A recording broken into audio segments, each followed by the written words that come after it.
క్రీస్తు శ్రమల ఫలమే క్రైస్తవులకు రక్షణ ఫలము.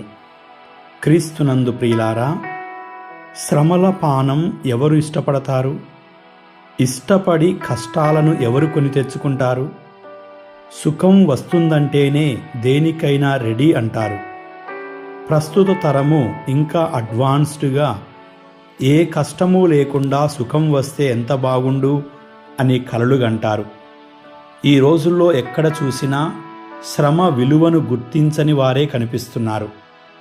కొద్దిమంది శ్రమించినా ఆ శ్రమకు విలువనిచ్చేవారు చాలా తక్కువ.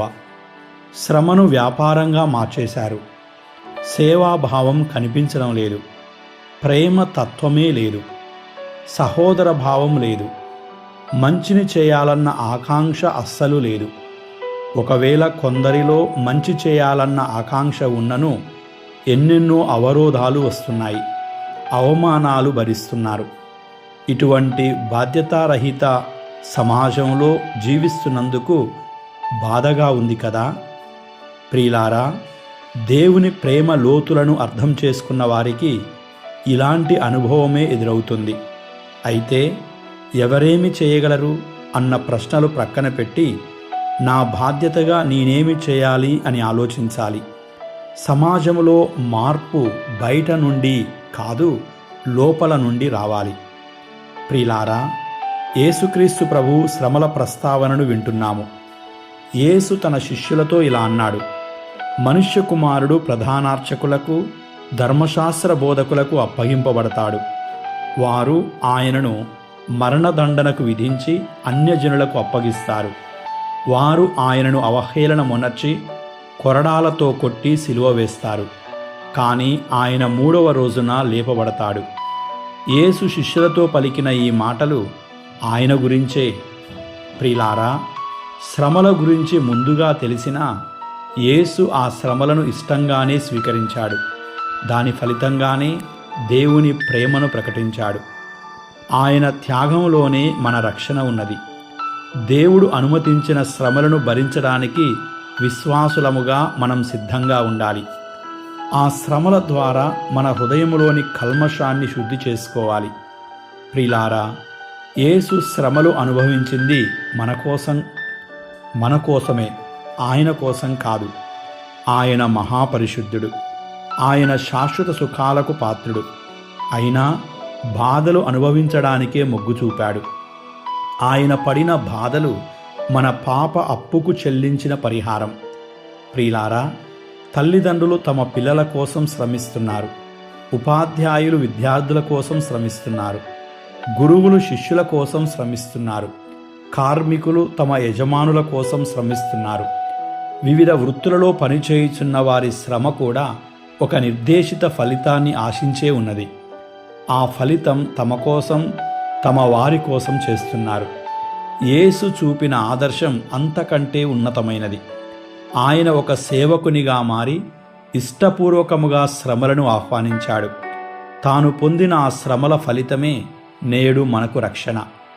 ప్రియులారా, ఒక భాగ్యవంతమైన జీవితానికి రక్షణ ద్వారం తెరవబడింది.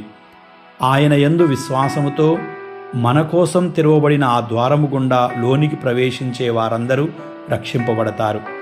అందుకే శ్రమలలో మనము నిరుత్సాహపడక ఆ శ్రమల పాఠం ద్వారా దేవుడు బోధించిన సత్యాన్ని విశ్వసించి రక్షణ పొందడానికి ప్రయాసపడదాం.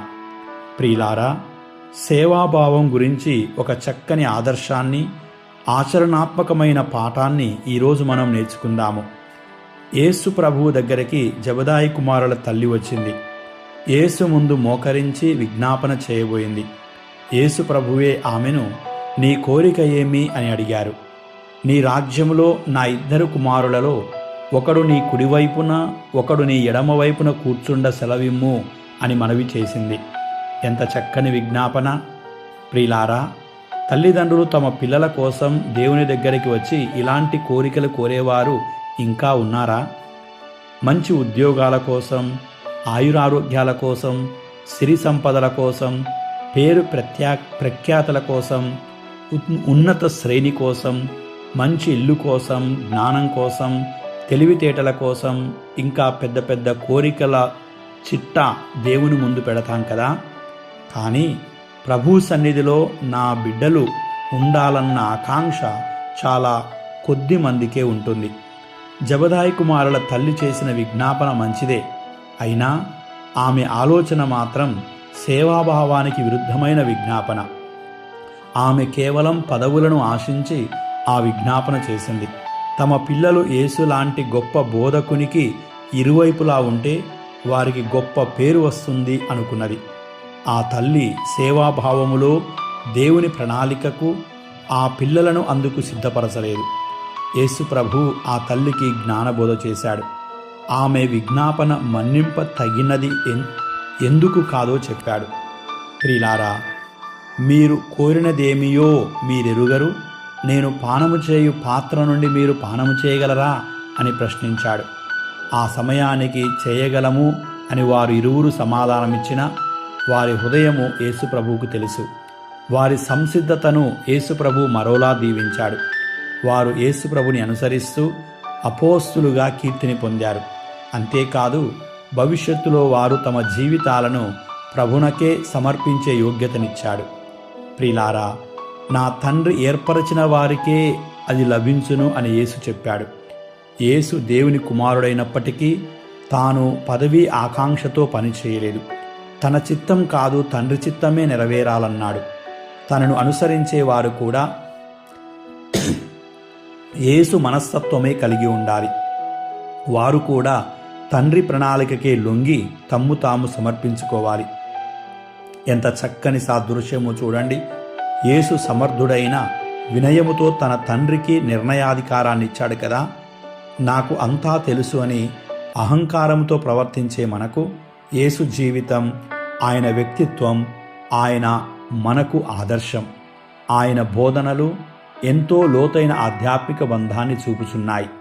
అంచేత ఈరోజు యేసుక్రీస్తుకు సమీపముగా ఉండాలని ఆశిస్తూనే శ్రమలను స్వీకరించి ఆనందముతో భరిస్తూ క్రీస్తు ప్రభువు ఎంత వినయముగా తన తండ్రికి లోబడ్డాడో మనము అంతే వినయముగా దేవుని ప్రణాళికకు లోబడి జీవించుదాం. దేవుని కృపావరాలు మనందరికీ సమృద్ధిగా లభించునుగాక. ఆమేన్.